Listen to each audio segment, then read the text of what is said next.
మరి నిన్న రాష్ట్ర ముఖ్యమంత్రి వర్యులు చంద్రబాబు నాయుడు గారు ఢిల్లీ పర్యటనలో భాగంగా మరి కేంద్ర మంత్రి వర్యుల్ని నిర్మలా సీతారామన్ గారిని కలిశారు.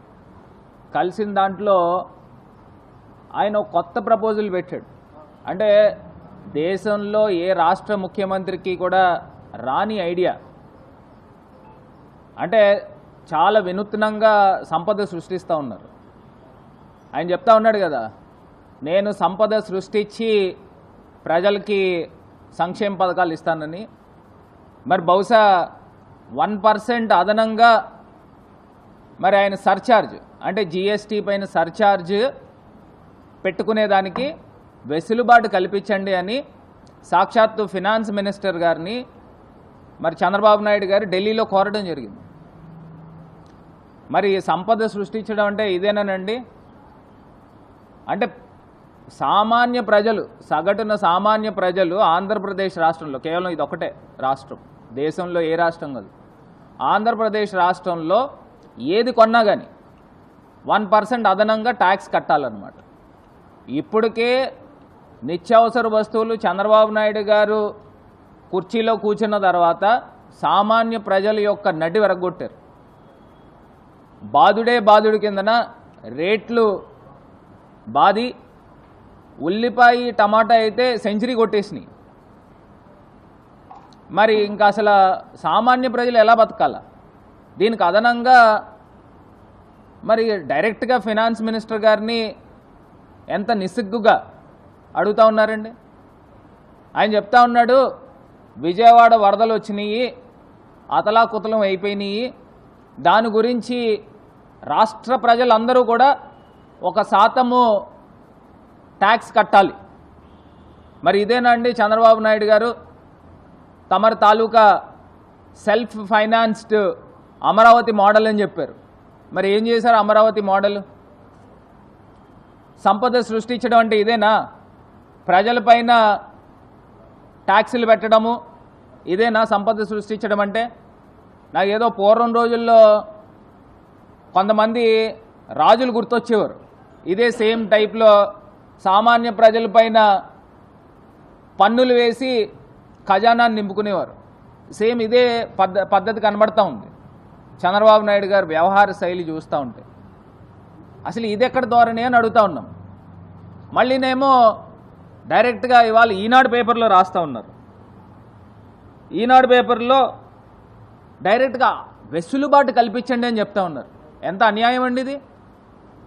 ఒక్కసారి ప్రజలందరూ కూడా ఆలోచన చేయండి.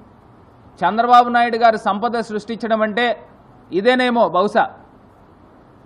విజయవాడ వరదల పేరు చెప్పి కొన్ని 100 కోట్ల రూపాయలు ఎట్లాగా చందాల రూపేణ కలెక్షన్ చేశారు, దాన్ని ఏ రకంగా ఖర్చు పెట్టారు, దాంట్లో ఏ రకంగా డబ్బులు పక్కదారి పట్టించారు అనేది అందరికీ తెలిసిపోయింది. అది కాక అంటే ఎన్ని వేల కోట్ల రూపాయలు వస్తుంది. దీన్ని ప్రజల్ని ఏ రకంగా మోసం చేస్తూ ఉన్నారనేది ఒక్కసారి గమనించమని కోరుతాం. ఇది కాకుండా రెండో అంశము, ప్రధానమైన అంశం, కరెంట్ స్మార్ట్ మీటర్ల గురించి మాట్లాడుతూ ఉన్నారు. నేను ఒకటి అడుగుతా ఉన్నా ఇదే చంద్రబాబు నాయుడు గారిని, ఈ కరెంట్ స్మార్ట్ మీటర్లు నాకు ఒక సామెత గుర్తొస్తూ ఉంది. ఆ సామెత ఏంటంటే, చిన్నప్పుడు మేము చదువుకునేటప్పుడు ఇంగ్లీష్లో ఒక కామాకున్న ఇంపార్టెన్స్ గురించి చెప్పారు. ఒక సామెత చెప్తా. ఇంగ్లీష్లో ఒక జడ్జి గారంట ఒక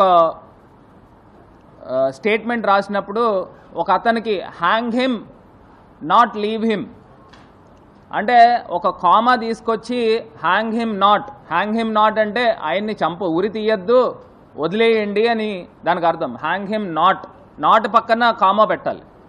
ఆయన పొరపాటున హ్యాంగ్ హిమ్ దగ్గర కామా పెట్టారు. అంటే ఉరి తీసేయండి, అతను వదలొద్దు అని. అంటే హ్యాంగ్ హిమ్ నాట్ దగ్గర ఒక కామా పెడితే హ్యాంగ్ హిమ్ పక్కన ఒక కామా పెడితే ఎంత తేడా ఉందో అదే రకంగా ఇదే తెలుగుదేశం పార్టీ ప్రతిపక్షంలో ఉన్నప్పుడు స్మార్ట్ మీటర్లు ఉరితాళ్ళు అన్నారు. మరి ఇదే తెలుగుదేశం ప్రభుత్వం అధికారంలోకి వచ్చాక స్మార్ట్ మీటర్లు వచ్చేసాయి అన్నారు. అంటే మీరు మాట్లాడితే మీరు చేసే పనులు ఏదైనా ఉంటే అది తప్పు కాదు, పక్కనోడు చేస్తే తప్పులన్నా. అంటే నాకు అర్థం కావట్లా. ఇదే చంద్రబాబు నాయుడు గారు ఆయన చెప్పిన అంశం చూడండి, రైతు మెడకు ఉరితాళ్ళు వెయ్యవద్దు, రైతు మెడకు ఉరితాళ్ళు వెయ్యవద్దు. అంటే స్మార్ట్ మీటర్లు ఈయన ప్రతిపక్షంలో ఉన్నప్పుడు మాట్లాడిని. ఇప్పుడేం మాట్లాడుతున్నారు? స్మార్ట్ మీటర్లు వచ్చేసాయి అంటే దానివల్ల ఏదో ప్రజలకి ఏదో న్యాయం జరిగిపోతున్నట్టు. అంటే ఈయన చెప్పిన విధానం అంటే ఇదెక్కడ రెండు నాలుకల ధోరణి అని అడుగుతా ఉన్నా. ఎంత అన్యాయమా? ఇంత అన్యాయంగా మాట్లాడుతూ పైపెచ్చిన ఈ 5 నెలల్లో ఈయన చేసిన నిర్వాహకం ఏంటంటే సుమారుగా 57,000 కోట్ల రూపాయలు అప్పులు చేసిన ఘనుడి కిందన మనం పరిగణించాలి. 57,000 కోట్ల రూపాయలు. ఇదే అసెంబ్లీలో 5 నెలలు పోయిన తర్వాత ఇప్పుడు బడ్జెట్ ప్రవేశపెట్టారు.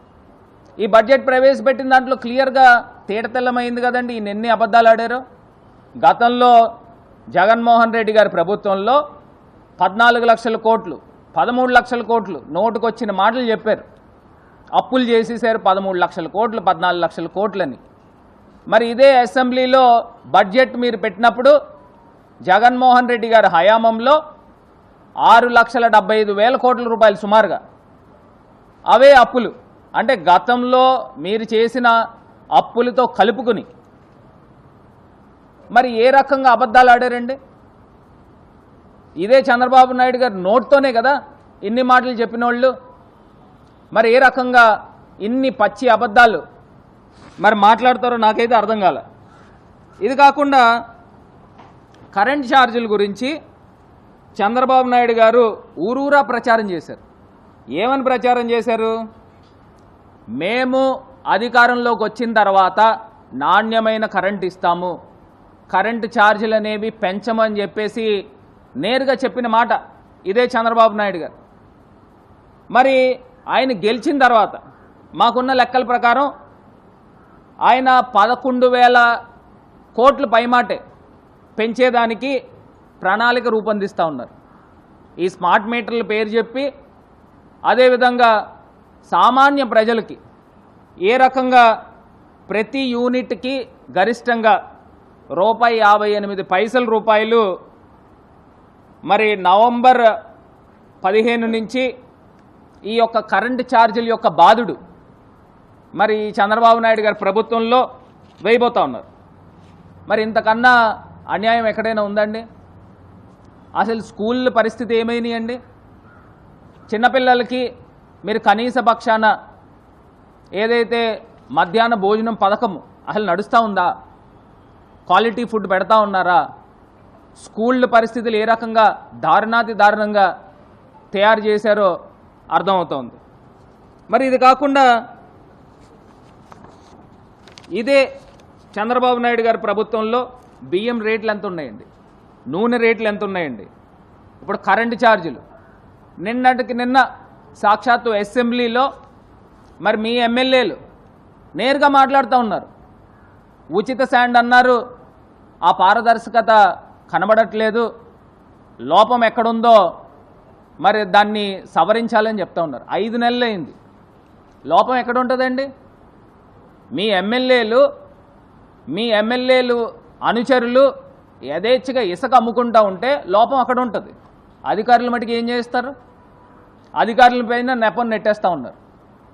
అధికారులు మాట వినట్లేదని. అధికారులు ఏమన్నా అమ్ముకుంటారా శాండ్ని? ఎవరు అమ్ముకుంటారండి శాండ్ని? మీ తాలూకా ఎమ్మెల్యేలు వాళ్ళ తాలూకా మనుషులు కాదా? సిండికేట్ల రూపేణా డైరెక్ట్గా చేసుకుని అమ్ముకుంటా ఉన్నారు. ఇదే మద్యం షాపులు డైరెక్ట్గా మీ ఎమ్మెల్యేలకు వాటాలు ఉన్నాయని వాళ్ళే చెప్పుకుంటా ఉన్నారు. వాళ్ళే మీటింగ్లు ఓపెన్గా పెట్టేస్తూ ఉన్నారు. ఈ లోపాలు ఎక్కడ జరుగుతున్నాయి? ఉచిత శాండ్ అని మీరు అసెంబ్లీ వేదికగా మీ ఎమ్మెల్యేలు మాట్లాడుతూ ఉన్నారు. ఆయన జ్యోతుల్ నెహ్రూ గారు మాట్లాడారు, వీళ్ళంతా మాట్లాడుతూ ఉన్నారు. మరి ఎక్కడ లోపం జరుగుతూ ఉంది? 5 నెలలు అవుతూ ఉంది అంటే వీళ్ళందరూ కూడా కాసు కూర్చున్నారు.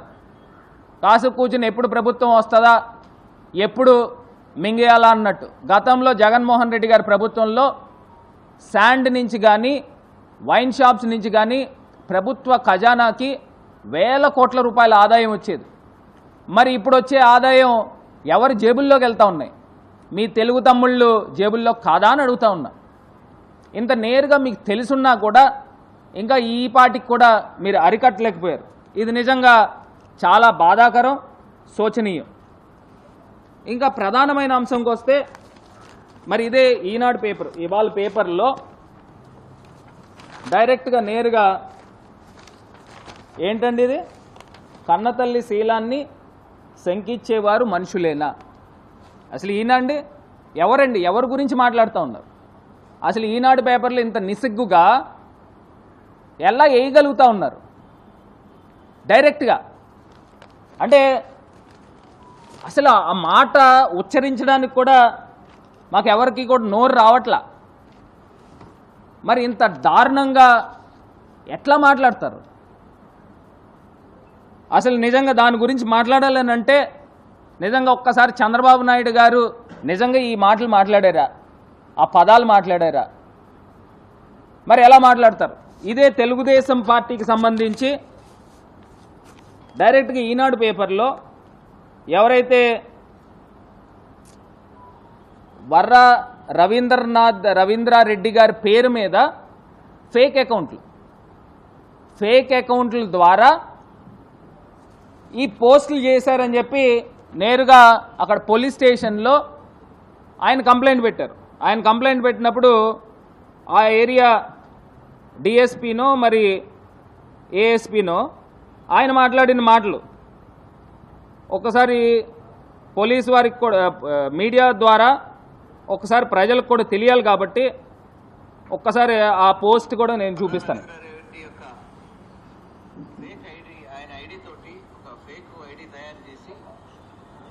వైఎస్ షర్మిల గారి అట్లాగే వైఎస్ సునీత గారి మీద అబ్యూజ్ చేస్తూ సోషల్ మీడియాలో పోస్టులు పెట్టడం జరిగింది. సో అది చూసినటువంటి రవీంద్రారెడ్డి లోకల్ పోలీస్ స్టేషన్లో ఫిర్యాదు చేయడం జరిగింది. 3వ తారీఖు నాడు కేసు నమోదు చేసి ఈ అబ్యూజ్ చేసినటువంటిది సోషల్ మీడియాలో వైరల్గా మారి అది అనేక తప్పిదాలకు దారితీస్తుండగా దీన్ని ప్రతిష్టాత్మకంగా తీసుకొని, అంటే దీనికి అర్థం ఏంటండి? ఎవరైతే కారకులు, ఈ కారకుడైనటువంటి నేను అది కూడా చెప్తానండి. అంటే ఇది ఏ రకంగా ఉందనంటే ఒక ఫేక్ ఐడీలను క్రియేట్ చేయడం అంటే ఇవన్నీ కూడా ఏంటంటే వెన్నతో పెట్టిన విద్య కిందన తయారైపోయింది. అంటే ఒకళ్ళ పేరు మీద ఒక ఐడీలు క్రియేట్ చేయడము, క్రియేట్ చేసిన తర్వాత ఆ ఐడీల ద్వారా ఒక బోగస్, ఒక గ్లోబస్ ప్రచారం చేయడం. అంటే ఈ రకంగా ప్రచారం చేసి మనుషుల యొక్క వ్యక్తిత్వాలని, మనుషుల యొక్క క్యారెక్టర్ని ఈ రకంగా అసాసినేట్ చేస్తారా అని అడుగుతా ఉన్నా. అసలు ఎవరైనా కానీ కన్న తల్లి పైన ఎవరైనా నిందలు వేసుకుంటారండి? ఇంత దారుణంగా మరి మాట్లాడే వ్యక్తుల్ని ఏమనాలా అని అడుగుతా ఉన్నా. మరి ఇంత దారుణంగానా? నిజంగా ఒక్కసారి వారు కూడా ఆలోచన చేయాలి. ఎందుకు చేస్తారండి? అసలు జగనన్న నోట్లోంచి ఇంకా మనం అందరం కూడా అమ్మ అని పిలుస్తాం. ఆయన తల్లిగారు అనే పదం మాట్లాడతారు, విజయమ్మ గారు అనే పదం మాట్లాడతారు. ఆయన ఇచ్చే గౌరవము, ఆయన చెల్లికి కానీ తల్లికి కానీ ఇచ్చే గౌరవం. ఆయన షర్మిల గారిని కూడా షర్మిలమ్మ అని పిలుస్తాడు, విజయమ్మ అని పిలుస్తారు. అది ఆయన తాలూకా ఇచ్చే గౌరవం. జనరల్గా ఆయన బ్రదర్ కింద, అన్న కింద ఉన్నప్పుడు పేరు పెట్టి పిలవచ్చు చెల్లెల్ని, కానీ ఆయన షర్మిలమ్మనే పిలుస్తాడు. మా దగ్గర ఎప్పుడైనా టాపిక్ వచ్చినా లేకపోతే గతంలో ఎప్పుడు మేము మాట్లాడినా ఆయన వాడే పదం అది, ఆయన ఇచ్చే గౌరవం అది. మనం జనరల్గా మేము ఇంట్లో మా చెల్లిని పేరెట్టే పిలిచేస్తాం, కానీ జగనన్న అట్లా కాదు. అమ్మ అని దానికి వెనకాతల అంటే దాని వెనకాతల ఆ పదం చేర్చి మరి జగనన్న మాట్లాడతాడు. అది ఆయనకున్న విజ్ఞత. ఒక్కసారి రాష్ట్ర ప్రజలు కూడా ఒకసారి ఆలోచన చేయండి, రాష్ట్ర ప్రజలు కూడా ఒకసారి గమనించండి. అంటే ఈనాడులో హెడ్లైన్స్లో నేరుగా ఆ రకంగా పదాలు వాడచ్చా అని అడుగుతా ఉన్నా. అంటే చంద్రబాబు నాయుడు గారి నోట్లోంచి వచ్చిన పదాలు అవి, మరి ఏ రకంగా మాట్లాడతారు? అంటే రాష్ట్ర ప్రజలకి ఈ రకమైన గ్లోబస్ ప్రచారం చేస్తూ ఉన్నారా అని అడుగుతా ఉన్నా.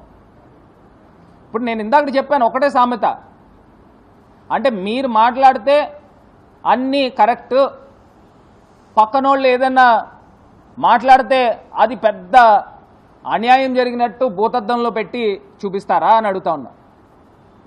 అంటే మీరు తీసుకొచ్చే స్మార్ట్ మీటర్లు వచ్చేసాయి అని చెప్తున్నారు. అంటే రైతులకు ఏదో మేలు జరిగిపోతున్నాయో అని చెప్తా ఉన్నారు. గతంలో అదే జగనన్న ప్రభుత్వంలో స్మార్ట్ మీటర్లు వస్తే రైతుల మెడలకి ఉరితాళ్ళు వేస్తున్నారని చెప్పారు. అంటే ఎంత వ్యత్యాసం ఉందండి, ఇంత వ్యత్యాసం ఉంది.